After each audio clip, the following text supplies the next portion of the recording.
So today we're going to load up a few distros and try and play some games on Linux. Shall we play a...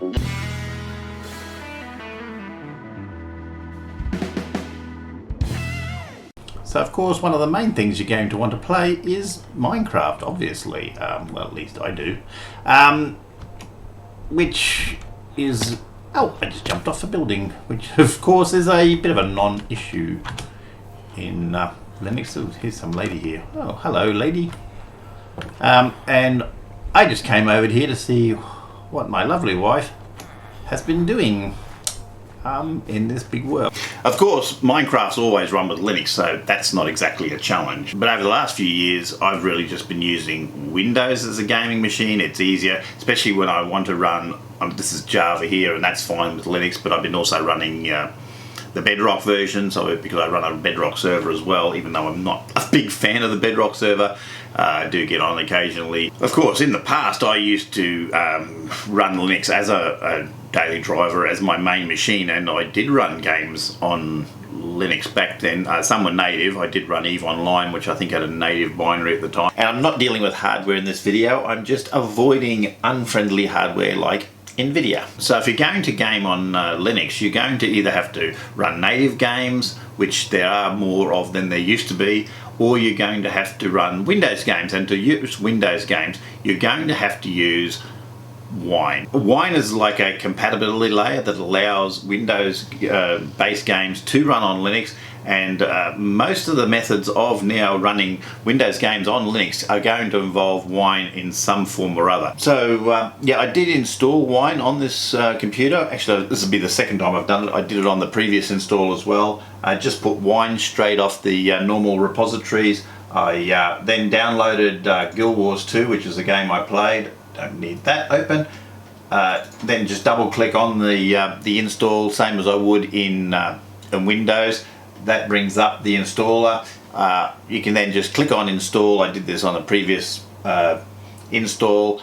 That installs perfectly fine. You can then play the game, and I ran that just fine in Wine, just off the bat, just without doing anything else aside from downloading Wine and the game installer. There were a few performance issues, a few frame rate dips, but otherwise it played perfectly well, and I was quite surprised by that. Which is, so Wine has come a long way, even in its just its normal form from what I used to use years ago. And Steam, let's face it, that's the main goal of a lot of the people trying to game on Linux at the moment. If you can get Steam installed, you're pretty set. Steam's done a good job. They've got, like I say, they've got the Wine Codeweavers compatibility layer. It's just a matter, it's fairly simple. Say I want to go, I can just go to properties and just force the compatibility layer and then just try and install it. And I have tried quite a few. I mean, obviously it's got some native games. I think I tried Shadow of the Tomb Raider, which worked fine. A lot of the Steam based games, Portal, a lot of their old Steam games, they are all run natively and they work perfectly well. I noticed a lot of the CSGO, Rocket League, Dota 2, they're all native apps. So any of those sorts of games you're going to play, any Steam Valve games work perfectly well, and they're just native. So I think they're getting all prepared for their own SteamOS and Steam boxes, and they've pretty well set up there. And now with the compatibility layer, I installed Skyrim, which worked quite well, and I haven't tried a lot of them. I haven't tried Cyberpunk. That would be interesting. I have read that it works. I haven't tried it yet because it's a big install, and this computer is not exactly the greatest computer, so I don't think it's going to run real well on this computer anyway, so it's not going to be a good example. I also tried a lot of the my games, the sort of games my wife would like to play, like Peggle. My wife in the past has used Linux as her main box, and she could quite happily do it again now. At the moment she's on a Windows box, but it wouldn't really worry her either way. And a lot of the games like Peggle and Plants vs Zombies and Zuma or Euphoria all run quite well. I didn't they are simple games, and I thought, oh, they probably will run, but you can't guarantee that because depending on what they're programmed in, they could just fail just as easily as a complicated game. But no, they all work quite well. Black Mesa was a native game, so they've done quite a good job with the Proton, and I was very impressed. So if you can get Steam on an operating system, you're set. And now you've got the Proton database, which is great. It allows you to go through. The green ones are native. You can quickly have a look and say, is this game going to run? If you're specifically looking for a game and you're going to install Linux and you have certain games you want to run, you'll just check out the database. There are a few upper end games that don't work. PUBG is one I don't think works. Destiny 2. There are a few, especially the new games, that don't work. But looking back through the older list or the B list, once you get out of those top ones, there's a lot of games that do work now, and a lot of native ones, which I was really surprised about. Also, a lot of gold. Like I say, I did try the Skyrim Special Edition. Some of the Fallout ones are supposedly working. So, of the games I play, I would have probably very little trouble going across. But like I say, at the moment, I'm using my Windows machine like a console, and if I want to do any production work or serious work or server work, I'll use the Linux box, and then I use my PC sort of like a console and just play games over there, which is an easy way to do it. But for people who just want to change over completely, it is looking quite good, really. I'm sort of surprised. So it's just a matter of installing Linux, installing Steam, and playing games, right? But as I said in my other video, you don't install Linux, you install a distribution. So you're going to install Fedora or Ubuntu or Linux and Mint or Manjaro or Popos or some distribution, and this is where the big problem comes in. You have to pick a distribution, you have to pick a desktop, because even if you install Fedora, I have Fedora, I prefer Fedora KDE. The KDE is the desktop environment I'm going to see. Some people are going to prefer GNOME. In the end though, you can get bogged down in this sort of decision making, and I don't think it matters that much. I think I know they all work. I've tried many. Some are a little bit easier than others, but in the end, the distribution doesn't matter. There are a few major package types. There are a few major desktop types, and when you mix them together, you end up with these thousands of different distributions. Everyone likes something different. So because it's an open source software, if somebody likes something specific, they make a distribution, and so you end up with these thousands of distributions. But they really come down to main core groups. There's the Fedora Red Hat group. You've got the Debian group, which branched off into the Ubuntu group. Then you've got the Arch group with things like Manjaro.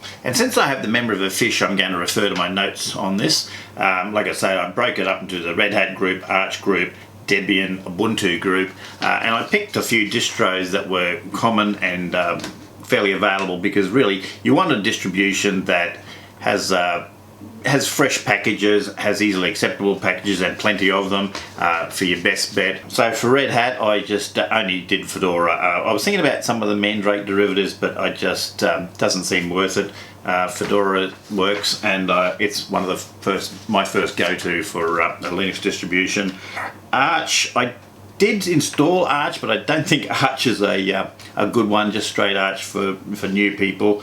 So I just stuck with Arch distributions like Manjaro and Endeavour Os. In Debian, I did Debian itself, and I did MX Linux for no particular reason. It just was way up there in the top of the charts. And then the more Debian Ubuntu types, I did Pop OS and Linux Mint. And I did Ubuntu. I wasn't going to, but I thought I'll throw Ubuntu in there because it's just out there. It's very popular. And as for the main software I chose to install, it was mostly Wine, Minecraft, and Steam. I did a few others, but those were the main three, and they installed on all of them. It didn't matter. It didn't make any difference which distro I chose. They all installed. It's just some were easier than others, and that's really the main difference. With Minecraft, you can just install the tarball on any distro. It doesn't matter, you just unzip it and run it, and it doesn't matter which one it is. The only difference is some of these distros, it's a click and go, and others you have to muck around a bit more. You either have to add repositories, or you have to do a bit of command line, or something else, but some are just click and go, and some are a little bit more tricksy, and some are going to require you to spend 5 minutes on a web page looking up what to do. That was the only difference, really, especially with something like Minecraft, which it will run on all of them, but some are just here, install this package, and others are download this package from the website and run it. One of the key factors I did find was with a lot of the non-mainstream packages, or at least non-free packages, Flatpak became the saving grace, and that once you have Flatpak set up, you are going to have no trouble, and you're just going to be able to pick up those packages easily. So that was one of the big factors with a lot of the distros you'll find. So I started with Fedora. That's my main system. Out of the box, it didn't install a lot of the things. I could kludge just with a download, get Minecraft going. But once I did RPM Fusion, which was a very easy click install from a website, and I added Flatpak support, which was very easy in the repository settings. Once I do those things, then Minecraft and Steam were just dead easy. It was just a matter of clicking them it was just a matter of clicking them in the software installer, and they were done. Wine, of course, was no problem on there. OBS, Discord, all that sort of software is all easily available. So Fedora wasn't a problem. It worked really well. You can do it without the command line, but it did involve a couple of clicks and a little bit of research on the web, but it was not hard, and I found it very smooth. So Arch Linux, I did try Arch Linux as well, but let's get serious. It's very much command line. You're going to be heavily command lined or scripting just to get past the first base of install. Any sort of install, you can install a desktop environment, of course. It's something you're going to be using the command line quite a lot for anything. So if you get Arch Linux installed, you'll be fine to install anything with the command line, and you won't care. So you won't even go there. Endeavour Os is another Arch-based distro. It's a lovely distro, but again, it's very much command line oriented. It does have just an ordinary GUI installer, but once installed, it does give you it gives you a guide to software that's available, but it does sort of point you to using the command line to install it. So that's another one where you're going to be wanting to use the command line quite a bit. But if that's what you're interested in, that's the way to go. Good way to learn Linux, I suppose. But it does have a nice clean look on the default install. I think that's the XFCE version. Of course, it's got multiple desktops you can get on it. Perhaps the KDE one is more GUI oriented, but that one isn't. Manjaro is another Arch installation. That is quite good. That was a nice, easy install. If you want to get Arch, which does have that good platform underneath the hood, I did put on the KDE, which is really smooth. Steam is already installed, so that's half the battle already done. So you can pretty much install Manjaro and then log into Steam, and you're ready to game. So that was a very easy one. Let me have a look at my notes. Minecraft was available as an Arch, but I found the Flatpak was way better, and it worked a lot more smoothly. OBS and Discord were available, of course, and that was quite a good little install, that one, and it's a rolling distro. So no versions with it, you just install it and you are done. Moving on to Debian based distros, we'll start with Debian. I did a default install of Debian with the default desktop environment, which I suppose is GNOME of some sort. It's a good, stable, reliable work platform. Not the friendliest for games. I did manage to get everything installed on there, but and I thought with Deb, I thought it would be fine. I thought with Minecraft's available as a Deb package, Steam's available as a Deb package, but the Steam Deb package does do a bit of a funny update. It's a bit of a scary little update it does that is not fully intuitive. It does work, but it isn't the best. But it did work eventually. So it's not terrible, but not intuitive. And I never did find Discord, I must admit. you would have to install Flatpak or some other methodology to get Discord on there, but it did have OBS and things like that. What else was there? That's right, I did look up how to install Discord. There is methodology behind it, and it was not the best, but it is doable, obviously, but not the friendliest way to do it, that's for sure. Coming at it as like a new user would, it just looked very, it looked a bit tricky to me. While I was in the Debian distros, I did try MX Linux because it was fairly up high in the search ratings. I did the default install. I suppose that's some sort of XFCE light desktop. It did have Steam available, I seem to remember. Yeah, Steam was in the repo, so that was a little bit unfriendly, but it did work. Minecraft was also in a Flatpak, so that was easy. So I had less trouble with Steam on it than I did on Debian or Ubuntu, which is another matter. So it wasn't terrible. It wouldn't be my first pick, but it did work. It was better than Debian, but I was interested because I dare say people are using it because it's a bit of a lightweight desktop distro, but I didn't find it different enough from the others to really make it worth it, but it did work. Now, as for Ubuntu, that was the one I got unlucky with. I'm going to assume it was bad luck or something, but I had no end of trouble with Ubuntu. I had to install it several times.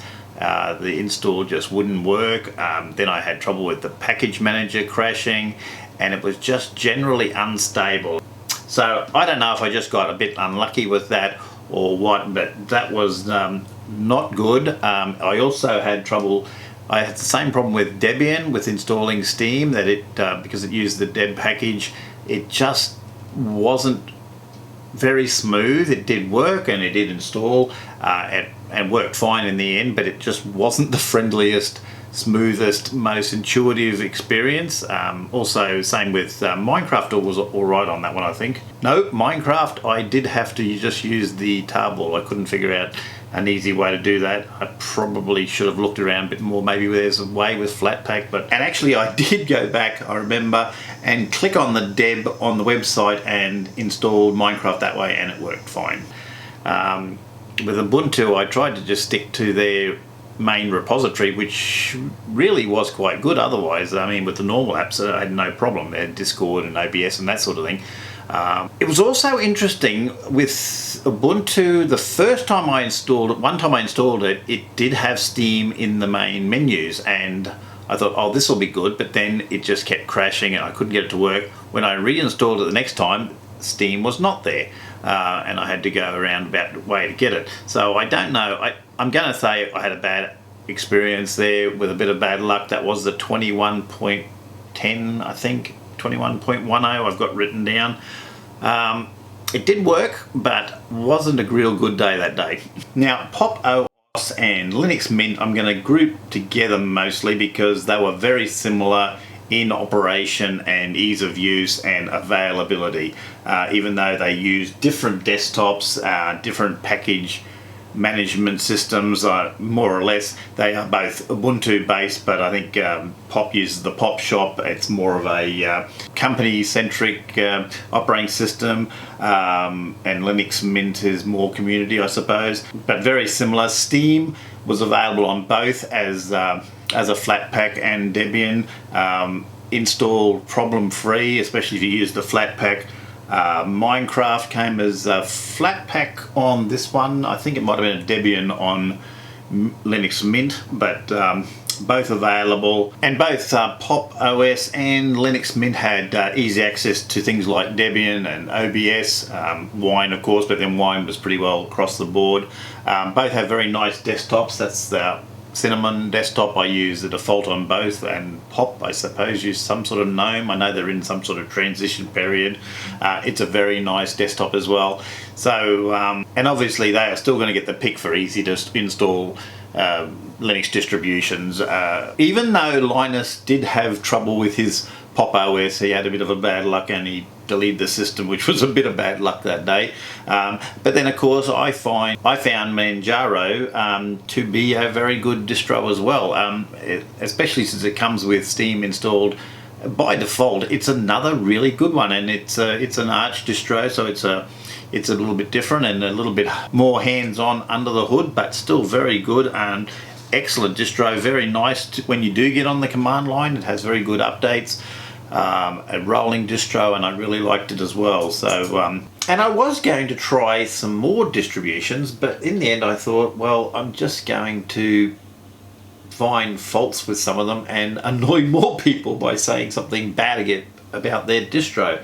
And reality, that's not really what I'm trying to say. I was just looking for easy distributions when in fact they all worked. It didn't really matter which one I used. I had a few issues with some of them, but then I was installing a lot of distros back and forth, trying different things on each one, trying to do it in a hurry without getting a lot of experience on that distribution.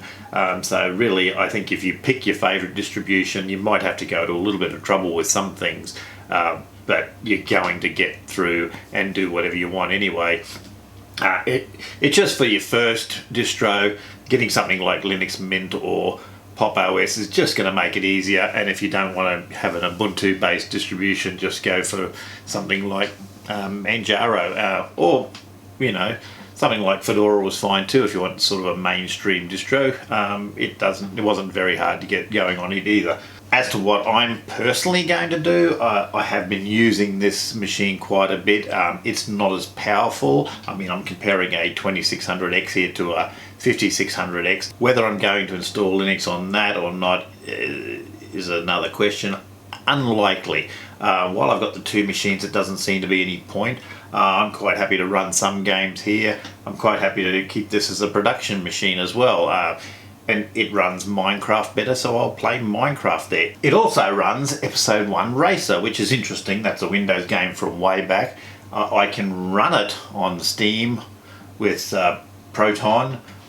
On my Linux box, it won't run on my Windows machine anymore. It's always been a glitchy game on there. It comes and goes. At the moment it's running on the Linux box and not running on the Windows box, so I can play it over here if I want to play it, which is rare, but I mean, every once in a while I want to just have a quick race around the track. So I'm quite happy to have multiple PCs. I've got my Windows 11 PC there, I've got my server teeny box in the corner, I've got a Linux box here, I've got another PC downstairs. For me, I don't have to choose one or the other. I don't have a Mac yet. I was going to get myself a little M1 just for lols. I didn't do it yet. I was going to buy a Chromebook just to have a look, but the price just didn't seem worth it. I was going to buy a second-hand one instead, just to have a look at it. But it just seems like a waste of money because I probably wouldn't use it. It was just for a lol. But I'm quite happy to have multiple PCs. If you've just got one machine, then it's a harder decision. But if you just want to play games, and it's important that you can play all the games and they all run at maximum maximum FPS, then obviously Windows is probably your choice. But if you're really sick of the security issues or whatever, and the games aren't so critical and you want a good, reliable box, well, Linux might be the choice for you. There's nothing stopping you trying it, that's for sure. And there's always dual boot if you're worried about it. I mean, the easy way obviously is to just stick a drive in a new drive and just not worry about whether you're dual booting or whether you're destroying another operating system, or have a couple of drives and just swap them in the BIOS or something. There's all sorts of options there. What I would love really is just a plug-in drive, like a caddy or something, and just plug in the drive you want to use at the time, or something like that. I mean, there's lots of options, and I'm going to have different needs than everyone else. And like I say, I'm quite happy to run multiple machines. It does get very noisy in here though, with the NAS and the servers and this computer and whatnot. But I can live with it. It just makes filming a pain. It just has this background roar the whole time. So that was a lot more difficult than I anticipated to do all of this, but it was a lot of fun, and I got to use a lot of Linux distros, and it means that I'm going to be probably mucking around with the Linux a bit more, especially since it runs Minecraft better. I really am finding it running Minecraft better. than this machine, which is really bizarre because it's a much more powerful machine. So thanks to Linus for that. It brought up a little bit of interest, and hopefully it'll be a bit of interest across the board. There'll be some people trying it and either complaining about how terrible it is or having fun, and either way I don't care. I am not one of those people who cares about how many people use Linux. I'm really not. If you want to, do it. If you don't use Windows. Use Windows 10 if you want. Stay with XP if it makes you feel better. And I do have people that I know who are staying with XP, and they went to XP begrudgingly from whatever came before XP. So, you know, each to their own. Go for it. Just have fun with a computer.